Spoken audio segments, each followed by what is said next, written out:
Sekitar 70 jenazah telah dimakamkan di tempat pemakaman umum atau TPU Cikadut yang dikhususkan untuk jenazah pasien COVID-19 di Kota Bandung, Jawa Barat.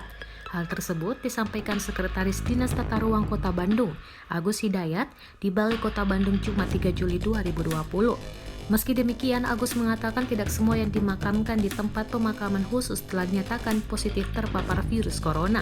Beberapa di antaranya bahkan telah meninggal sebelum dinyatakan positif COVID-19. Menurut Agus, hanya sekitar 40 jenazah yang sudah dinyatakan positif COVID-19, sedangkan sisanya ada yang masih menunggu hasil lab dan sudah dinyatakan negatif. Agus mengatakan setelah jenazah dinyatakan negatif COVID-19, beberapa keluarga ada yang mengambil jenazah yang sudah dikubur. Pihak keluarga kemudian memindahkan jenazah ke makam keluarga atau pemakaman umum lainnya. Ada sekitar 10 jenazah digali lagi karena ahli warisnya minta. Ada yang dipindah ke Subang, Sumedang, kata Agus. Agus mengatakan pihaknya tidak bisa melarang keluarga untuk mengambil jenazah kerabatnya meski sudah dimakamkan dengan prosedur COVID-19.